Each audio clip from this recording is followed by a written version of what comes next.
Good to see you guys. My name is Chuck Eastman, and many of you know me. A lot of you don't know me because I haven't been down here for a minute. And so maybe there's some new people in here I haven't met. I'm the campus pastor at our Conway campus. You know, Ralph, you're looking pretty cut up from CrossFit, but I don't know. I think if we worked out together, I might get you. You know, we need to test it a little bit. You don't think so? No, you're pretty lean and mean. You're looking pretty tight. Hey, I'm Chuck. I'm our college and young adult pastor here. Football's on today. Can I get an amen? Finally. You guys don't know me. I'm Chuck Eastman. I'm the student young adult pastor. Jesus, we love you. We need you here. I need you. I need you to be in charge. I don't know every heart in the room, but you do. I don't know the brokenness in the room. I don't know the fears in the room. I don't know the doubts in the room, but you know every one of those things.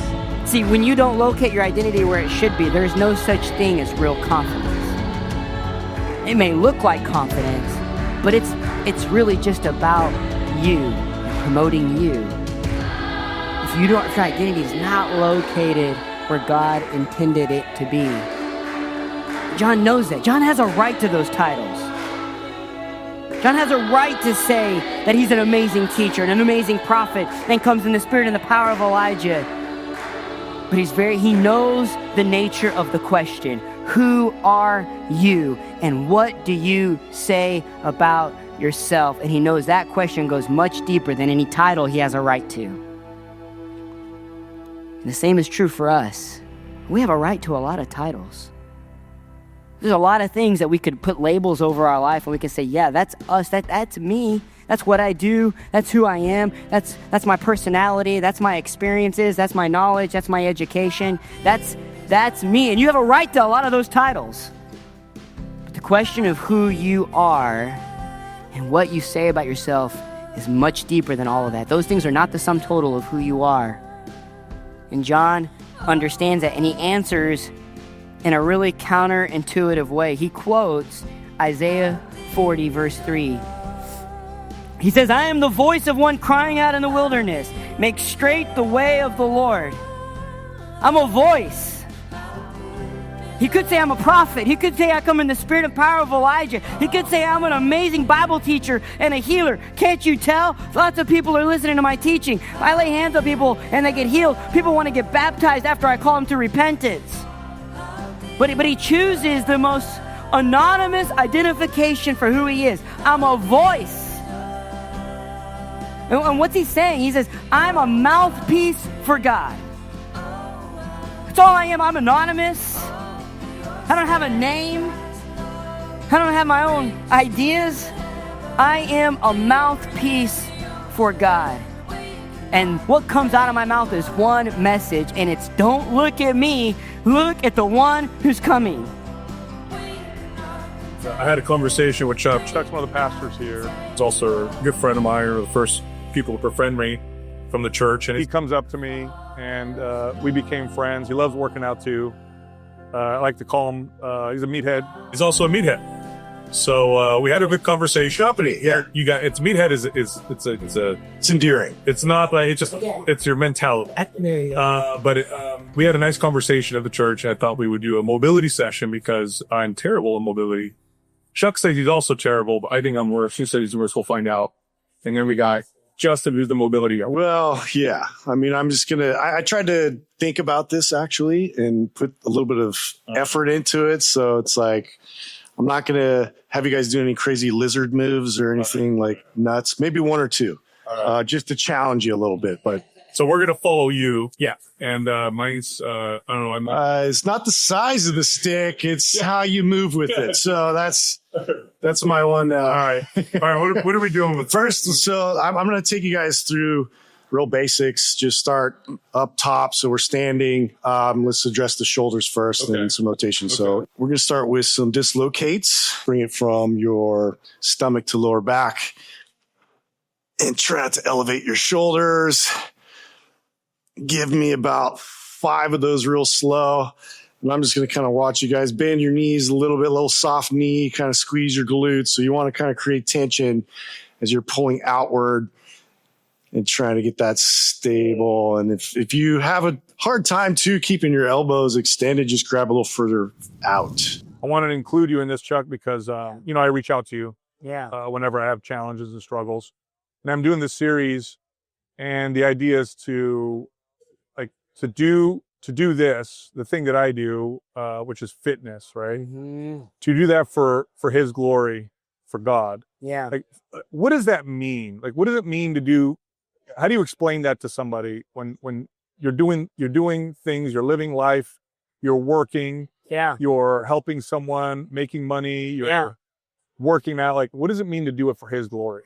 Yeah, man, it's a really, I think, good question. I think it's a question, regardless of what your special like thing is, whatever your kind of, whether you're really good at generating cash in finance or, you're a great communicator.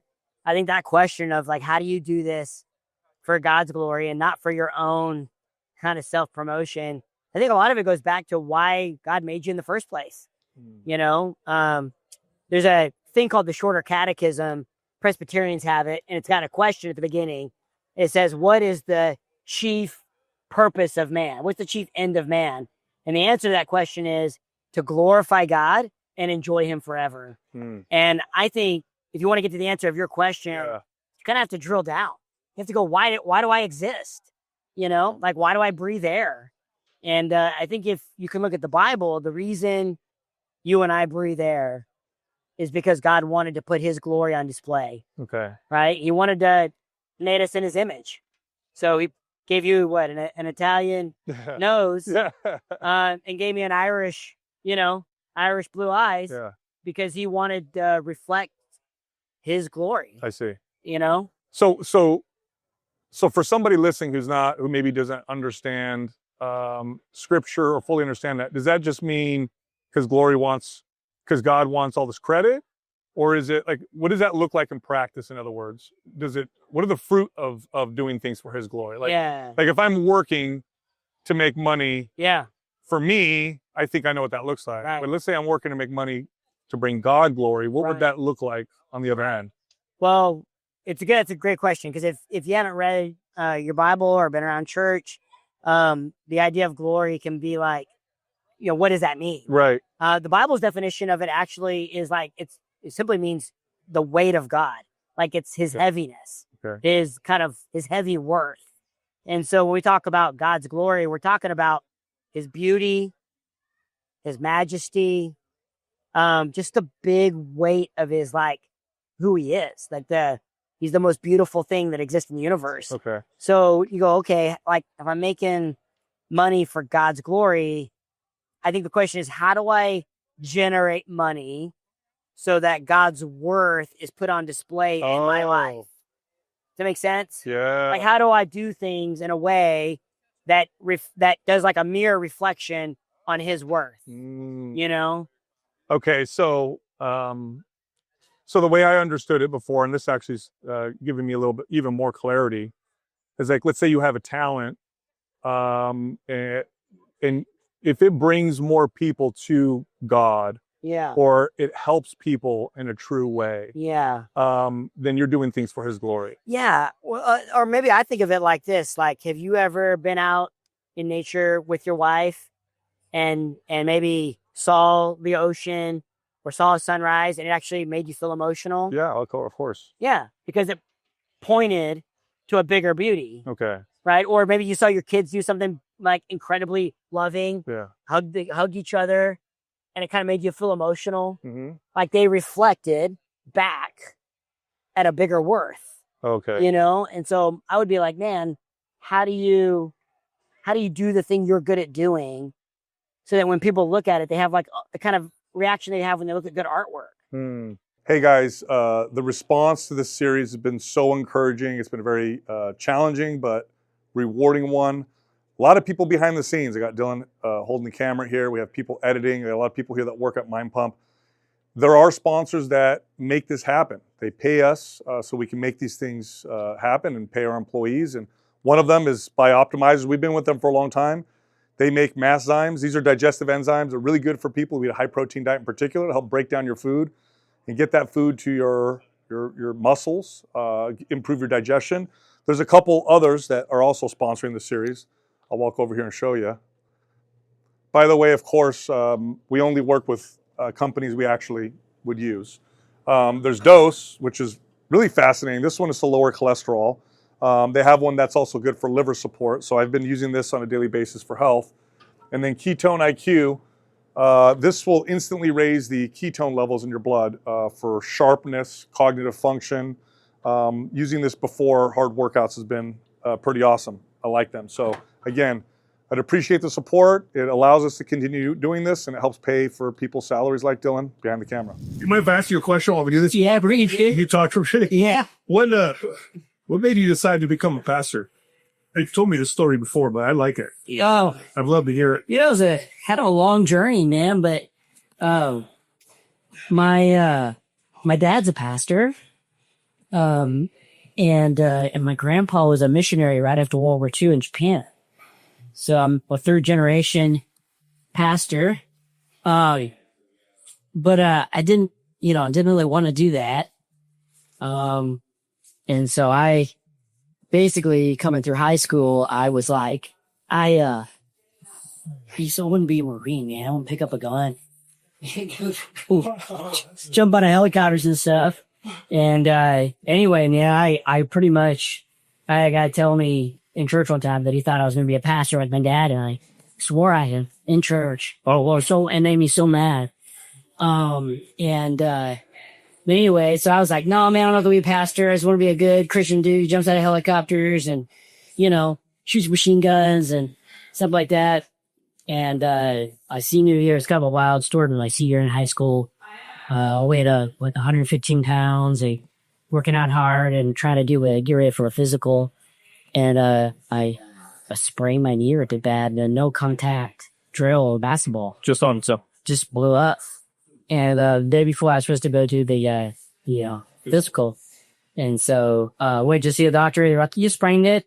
And 2 weeks later, all swelling went down. I was playing again. I gave it like a month to make sure I was in good shape, running hard, playing hard. Scheduled the physical again with the Marine Corps. And then day before the physical again, I blew it out again on a no contact. I'd stole the basketball from point guard, shoot a layup. Planted my foot, my knee blew out. And that one was more serious. I couldn't really walk around for about a month. But I felt like I had kind of an encounter with God, like my first real encounter with God, and it went kind of like, hey, you're super stubborn. And if you won't want to walk, you try to go to the Marine Corps. And, otherwise we're going to do some other things. And so, that was kind of my first kind of recovery with God. A little bit of a rough kind of like, hey, we're not going this way. Kind of thing. And I went to a small private Christian college called College of the Ozarks in Branson, Missouri. And my first day there, man, I met about 8 guys that are now my lifelong friends. Wow. And almost all of those guys are full-time pastors all over the country. Wow. And so those guys really stirred some stuff for me. Took me to worship stuff, challenged me to read my Bible, challenged me to just walk with Jesus. And I still didn't want to be a pastor, so I majored in psychology. Then I went to grad school, got a master's in communication. I was a college professor for 12 years, taught overseas in China. And along the way, man, became kind of this intolerable feeling that I was supposed to be a pastor. And so, yeah. Wow. Finally, when I was in China, I finally, in 2011, was like, hey, I'm going to go be a pastor. Well, I moved to Arkansas in 2011, big pastor. So, yeah, man, it's a while. There's more to that, but that's kind of the Reader's Digest, man. But God kind of along the way just kept teasing it out of me, Did summer camp one summer, led a Bible study in China with a bunch of folks who didn't know Jesus in China. And all of those things kind of came along the way to stir my heart. My dad was always like, I need to be a pastor. I was, leave me alone. You knew all. But, yeah. It does. Would it be fair to say it's really about heart posture? Yeah. Yep. So with a good example, I've used this example before. It's like you have a massive corporation. Yeah. And they donate $1 million to help the homeless. Right. But the purpose of that is so that everybody else can see how awesome they are. Yeah. I'm doing this because I want everybody to think I'm such a good person. Or worse, I'm doing it so I get less I have to pay less taxes. Right. Yeah. Versus the poor woman. Yeah. Doesn't have much money, but she gives $1 to a homeless. Right. She really loves and cares about the right. person. So that's one of them is for God's glory. Right. One of them isn't. Although Yeah. on a from a world perspective, well, he donated so much more money. Yeah. You know, that was necessary. Or you could say it like this. One of them was an act of worship and one of them wasn't. Okay. Because really giving God glory is a worship thing, Mm-hmm. right? Like, do you do what you do as an offering of worship to God? Like, it belongs to God and you've offered it to him. Or do you not? You know, I don't know if you know this, but like the Bible records like the first like murder in human history, Yeah. Cain and Abel, Right. right? And the genesis of that murder is they brought worship to God, and Abel brought worship to God that honored God, and Cain brought worship to God that didn't. Mm. And you go like, why? What was the difference? Yeah. Was it because Cain brought better fruit, or did Cain come to worship and brought the best that he had to worship, I see. and Cain didn't? I see. You know what I mean? I see. And so I think that you got to drill down to like, what are you offering and why? I see. You know? I see. Okay. So this helps because I can really get in my own head, Chuck. Yeah. Like I can look at like Tim Tebow, great Yeah. example. Yeah. Pro athlete. Yep. Like when you're at that level of competition, you're not training to be healthy or have longevity. You're Right. trying to be the best Training to win. at a sport Right. that is damaging. Right. Because I like to communicate exercise for health. Yeah. Everything else will follow. Yeah. Like Tim Tebow, he ain't training for health. He's training to be the best. That's right. But he's also, in many ways, has brought glory to God. Yeah. There's the famous time when he had John. Yeah. You know, and then there's a bunch of cool stuff that happened. And so in my head, I'm like, okay, well, does that mean with fitness being extreme wouldn't glorify God? Well, no, it could. Good. It could. Yeah. So this is where things get a little bit more interesting. Yeah. So, There's a great line, an old movie called Chariots of Fire. yeah. And it's about a guy running in the Olympics. And my mom's gonna kill me, but I can't remember his name. Okay. But it's a movie every Christian kid watched growing up.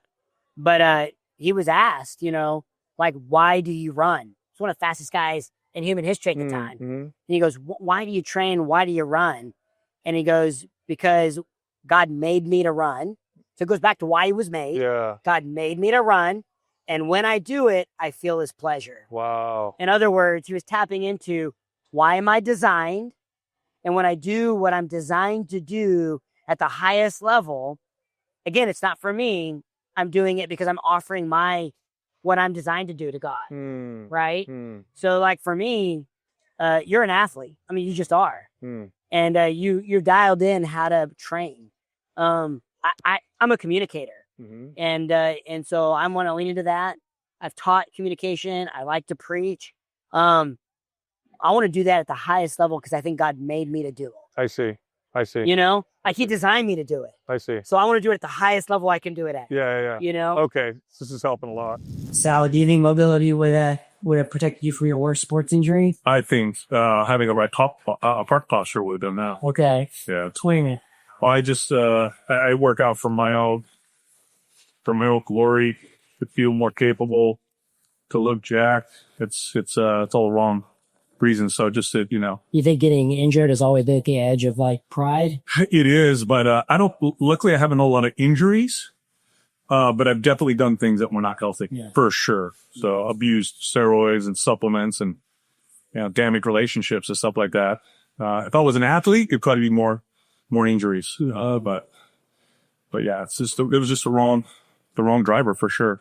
That's what I'm trying to break free of, man. When we first started becoming friends, we were joking around about deadlifts, headed deadlifts. So you were kind of harder within you, a 700 about deadlift. Uh-huh. But you kept saying, if I go for that, it won't be good for my soul. That's right. Because I know why I'm doing it. I'm doing it for me to look maybe good, feel capable, to be whatever, badass. Yeah. And it's just, it's too high on the list. I'd be serving it. So yeah, carb posture is wrong. I mean, what's the point? I don't even compete. What was your point for? You think there's a way that someone could chase an impressive 700-pound deadlift on heart posture? Is there a way to do that? That's a good question, bro. I gotta ask you that question. My inclination is, if you're doing it for God's glory, to bring him glory, maybe, because there are athletes that do that, right? Tim Tebow's an athlete that competes at a high level. So I don't know. Yeah. Not for me. I don't think I can. Was that traveling group of strongmen too? Power team. Yeah, dude. I used to watch the Power TV. Yeah. Oh yeah, I used to go to their They events. came to my church. Yeah, man. Yeah, it was super. Who's that big old black dude that set the bench press record all the time? He had a guy on their team. Yeah. And I know what you're talking about. it would like put like 5 extra pounds on, reset the. Yeah. And they're bending bars, like, these rebar. And it was cool. I mean, stuff like that just to get kids excited and involved, and then also have a good message with it, I think is great. But There might be a way to do it. There might be a way to do it with that. No, not for me. For me, it's not for personal glory. if I chased it, it's not. It would be for my glory. Yeah. So I guess the question I think that you're wrestling with is, can you lean into the things you're good at? Does that always have to be a soul-sucking, self-glorifying thing? Right. Or is there a reason why you're designed the way you're designed? Right. Is there a reason why you're good at what you're good at? And can you lean into that? Yeah. He needs that to honor him. Yeah. Yeah. That's yeah. And I think, I've had some encouraging comments in this series. Yeah. And a lot of people have said you have been glorifying God in many ways. I think through my struggles, I can connect. I know this when we get callers, and if they have any body dysmorphia or that kind of relationship with fitness, I can immediately connect with them because I know what's what they're going through. Yeah. And I want to help them. I really do. I'm so much better with other people than I am with myself. That's always been that way. So, but he's trying to tear it out of my hands in a way that will help. I think will obviously help me. So I'm trying to submit to it, but man, it's rough, dude. It's hard.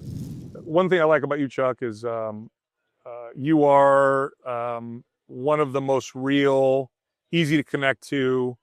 Like I could see how being a pastor would be difficult to when you're hanging out with your congregation, your flock, your people that attend your service. How difficult it could be to talk about your own challenges. Sure. You never had a problem with that. In fact, we talk all the time. I know you work out all the time, although you do CrossFit, which we'll forgive. I know I tease all the time about that. Hey, tell Jason Cleveland, one of his guys. Yeah, that's right. Love, shout out to Jason. Have you been challenged with your relationship to fitness and placing it in the wrong place? And for sure. I'm a short kid, and I'm the oldest of 6 kids, 4 brothers in a row, and I'm the oldest, and I'm the runt. So I'm 5'3", and all my 3 brothers are at least 6 foot tall. Okay. And so my dad's a big, burly guy, big neck, big forearms. He's like 5'10", and I was just a little guy. And so I threw my weight around. I think I was pretty insecure about that. So I responded with anger a lot, aggression a lot. In college, I was always fast to, push people if they felt like they disrespected me, or, get into it with guys. I wanted to be in the military or be a cop, all because I just wanted to prove that I was tough. So that was kind of the beginning of my unhealthy body stuff. And then I kind of struggled with weight a lot post-college. And so I'd balloon up in weight. And then I'd real restrict the way I ate. And I'd run, I'd go pound the pavement. I hate running, Sal. Yeah. So much. That's because you're normal. But I hate running so much. I think it's ungodly. Yeah. I know some people are designed to do it.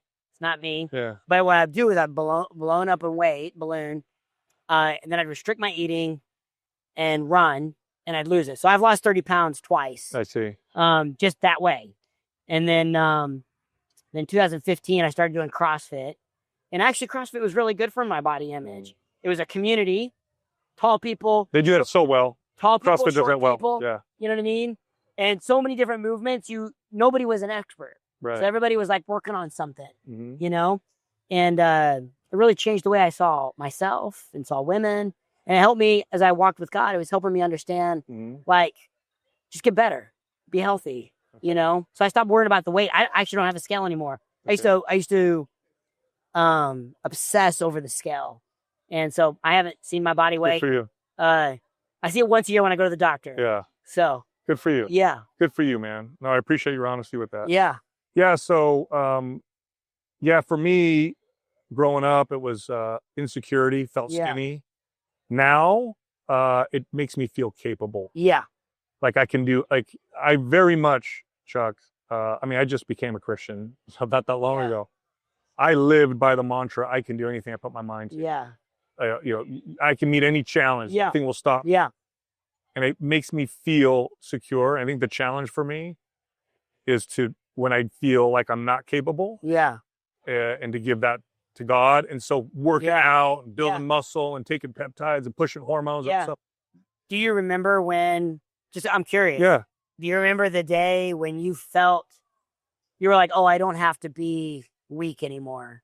Do you remember that day? I was 14. Yeah. 14, started lifting weights, and it was something I could do to change the thing that I hated. Yeah. Being skinny. Being skinny. Yeah. Yeah. Which, by the way, I wasn't even that skinny. Yeah. I see pictures now, and it was obviously all up in here, like it still is. I mean, being short, you can't Yeah. really change. No. Yeah, no. At least if you're skinny, man, you can work on your biceps or something. Yeah, no. No. So it's about feeling capable. Yeah. So the hard part for me is letting go and trusting God, and so I can boast of my weakness, like that Paul says. Did other people start responding to you Of differently? course, I got a lot of confirmation. Yeah. I got comments, respect, and then it became my career. Yeah. It helps me communicate to people. Yeah. This is God's mercy. When people have body image issues or challenges, I understand. Yeah. And I can communicate to them. And it's brought me, wealth and success. Let me ask you this, because I think it's related to this whole idea of giving God glory. Is it all bad that people saw the improvements you were making and responded to it? No, there's some good to it. What was good about that? I got to help them, and I really care about people, and I really want to help them. Even before I followed Christ, I really cared about my clients and those people. Do you think when people saw your improvement that it encouraged their heart? Probably in Why? some ways. They saw maybe it was possible. It was something that they could do. Yeah. I think so. Yeah, I think that's probably true. Okay. I think that taps into a little bit about how something like that you're good at, which is to like go work out, train, and see real transformation in your body. I think part of like the beauty of that says you're made to do that kind of thing is the way it makes other people feel when they see you do it. I appreciate it. In other words, if people see you do it and feel worse about themselves, you might be a warning flag. I see. Right? Yeah. I see that. Like if I meet somebody who's really good at finance, but it just makes me feel stupid and I can never really get a handle on my money. Okay. They're probably not doing it for God's glory. Interesting. Does that make sense? It does. Like, I'm not saying that's not always possible. Right, like, it could be that someone just has insecurities. Yeah. And they could see you and feel really bad about themselves. But my guess is that people see you train and think, man, give me hope. You're always so encouraging. I really appreciate that. I know that's the way I feel. Well, I know the other side of it can sometimes be a shame. Yeah. And I could feel like, man, what am I doing? Yeah. But I tell you what, man, some of the times I feel closest to God is when I feel His grace. Yeah. And that's when I know, like, oh man, I can't do this for you. And He's gentle with me because he could take me down real hard if He wanted to, and He was justified. That's some of the crazy things that I've done myself. Yeah. Have you thought very deeply just about what it means to be made in God's image at all? Like, when you think about that, what comes to your mind? Well, like when you think of yourself as somebody made in God's image, what comes to mind? What do you think that means about you? I think it means He loves me, and He wants to make me more like Him, and that's a process that will last, forever. Yeah. So. Is being made in God's image something you're coming or something we already exist as? Already exist as. What does that mean? I mean, what's that verse? You are a child of God. Yeah. So, I appreciate you making me feel better. Well, I think some of what you're trying to get at is like figuring out, like, you've got two things going on in humanity, right? You've got this intrinsic value that all human beings have, and you have this deep brokenness that all human beings have. And you're looking at a thing that for most of us is pretty impressive. I mean, I don't think 700-pound deadlift is in my future, but you're encountering a lot of brokenness around what you're good at. And I guess I'm wondering if there's a way to look at what you're good at and reframe and say, hey, is some of this about the way God made me? Right. You know what I mean? Because what I think you're going to find is everything that you're good at has the component of God's beauty and your human brokenness in it. All right. And so I think that's part of the key of figuring out this whole doing something for God's glory thing. Okay. You know, Okay. it's figuring out that those two All right. things, right? All right. You know, I lived in China, and, you know, when you go to a foreign country, you first, you know, you experience its beauty. So when I went there, all the food was amazing. It's incredible. People are nice. They're polite. It's incredible. I lived there for 4 years, and the closer you are to people, what do you see? They're broken. Right. Right? When you get married, when you're dating, it's like, all you see is their beauty, man. You just think we do. That's the funniest, coolest person ever. And then you get married, and the closer you get, the more you see their flaws, their brokenness.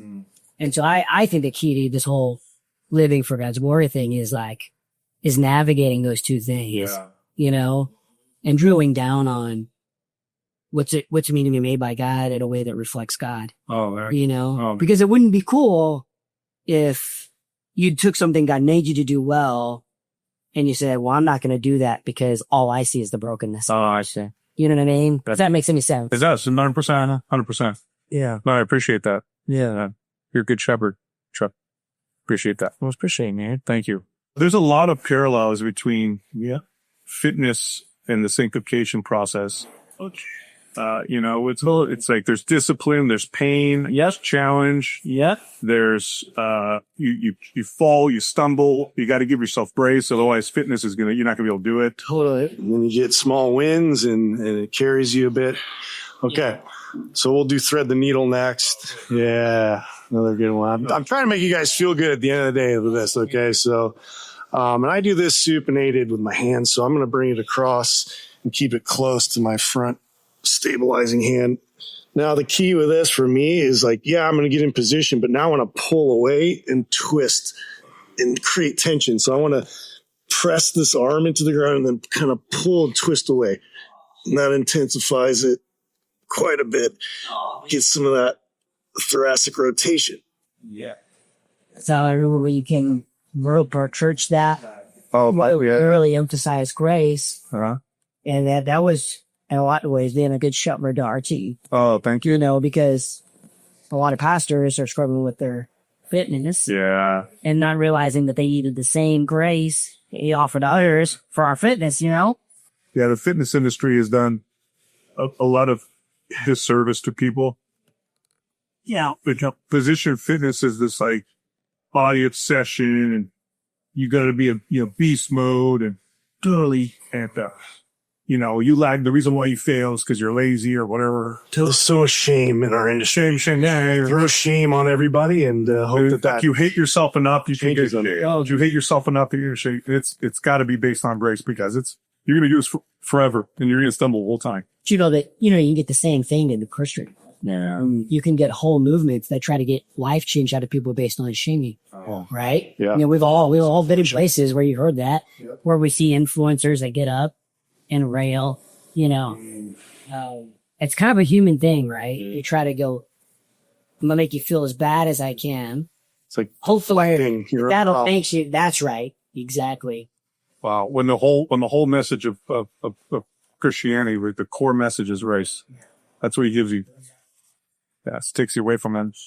Yeah, I remember when I first learned that the times that Jesus actually got mad at the Bible was to the Pharisees, the self-righteous. Yeah. And he said they were keeping people out of the kingdom. He said by the way that they beat up on people, they were keeping their eyes to go people out. Do you think a lot of when people say church hurt, do you think a lot of it comes out of that? Oh. Yeah, because what happens is people will play the games hard as they can, and they'll fit in for as long as they can, but then something broken will happen. And when that happens, they'll be in a community that goes, oh man, I didn't realize you had that problem in your marriage or that situation. And then they usually get beat up. Yeah. It's with fitness, it's like that too, where people try, fail. They hate themselves full time. I mean, they finally go, I don't want to ever come back. That's right. They're the hardest people to reach. Yeah. The hardest people to bring back have learned how to fail 4, 5, 6 times because they've tried. They just didn't know. They have an association now. And the ones that tell you they'll go ahead and lose the 25 pounds and then they'll come to you. Yeah. I got to get to a certain spot, then I'll come. A lot of people do that with the church. You deal with the church of God. Yeah. Got to get my stuff together first. Yeah. Oh, the building's going to burn down if I walk in, man. So I got to clean some stuff up. I'll be there. Yeah. I get that a lot with people that I just know in the community. Well, you guys, I'm so blessed to find you guys because I didn't get any of that with you guys at all. right out the gates when I would make friends in the church, I tell them everything. Yeah. Right out the gates. Such a I never got that. I appreciate it. That's awesome. All right. Let's do one more. So we'll do like a flow exchange here of like upward facing. Oh, good. Which I really want. And there you go. You know what? It's so valuable. It's so funny. If my heart posture was Rambo Fitness, I'd do a lot more of this. Yeah. But it doesn't make me feel jacked. It doesn't make me feel whatever. But when I do it, I'm like, I need that. Yeah. It feels good in a real way. You know what I mean? Yeah. Good stuff. I think if we can, and I always talk about, I do a lot of it. Yeah, this counseling, premarital counseling. But I always tell people that if you could figure out this tandem realities in your life, that God's made you for something, and you want to figure that out, and you're also broken, and to be able to parse that out, in your life. Because if you can do that, you'll name things the right way. You know what's crazy about weird signs? The times since becoming a Christian I have felt closest to God were the times where I face the reality of my brokenness and I repent to Him, and then I feel His grace. Yeah. Those are the moments I feel the closest. Yeah. It's each time when I'm like, I can't do this. And then I feel it. Yeah. Amazing. All right, man. All right, brother. Well, I appreciate you praying for me. I know you do. Yeah, man. Help. And I don't know how this will be received. Honestly, it doesn't matter. I'm trying to do this for him, and I've never done that. Yeah. And it's an idol, brother. It's definitely an idol I'm trying to take apart. What do you think, as you do what you're good at doing, what is it supposed to feel like, you think, when you're training in a way that says, God, you made me to train well. I'm going to do it for your glory. And I want to feel your pleasure when I do it. What do you think that's going to feel like? Peace. Okay. It's going to feel like peace. Yeah. And I get that sometimes. Yeah. It's not going to feel like self-admiration or it's going to feel like peace. It's not going to feel like confusion. I don't think it'll feel like I'm better than somebody else, but I think it'll feel like peace because I felt that. Yeah. Felt that before. Yeah. So can I tell you that this byproduct of what I usually see when people live for God's glory? Yeah. They feel closer to God. Yeah, okay. And their relationships, it brings joy to their relationships. Oh, okay. This has definitely caused issues in my relationships in the past, for sure. So my question would be, whether it's like, maybe I communicate for a living. Does my work make me feel closer to God? And does it bring joy to my wife? It's a question I ask a lot. Because if I'm feeling distant from God, which I can do, I can preach a sermon and feel distant from God. Yeah. Do I feel distant? And is it not bringing joy? That's good. All right, man. I appreciate you, brother. Love you, buddy. Thank you so much for this, man. Yeah. I appreciate it. I got you, dude. Appreciate you, man. Thank you, man. Love you. Thank you. Love you too, brother. Thanks, Dylan. That was great, dude. Hey, is that okay? That was great. Did I talk too much? No, Chat up too much? No, dude, don't question yourself. Venture's got a YouTube channel, right? Venture Christian Turkeys. Yeah. So you gotta check them out. It's a great church, you guys. Come watch this. Good time. And Los Gatos. This Where we go? All right. Fun, dude.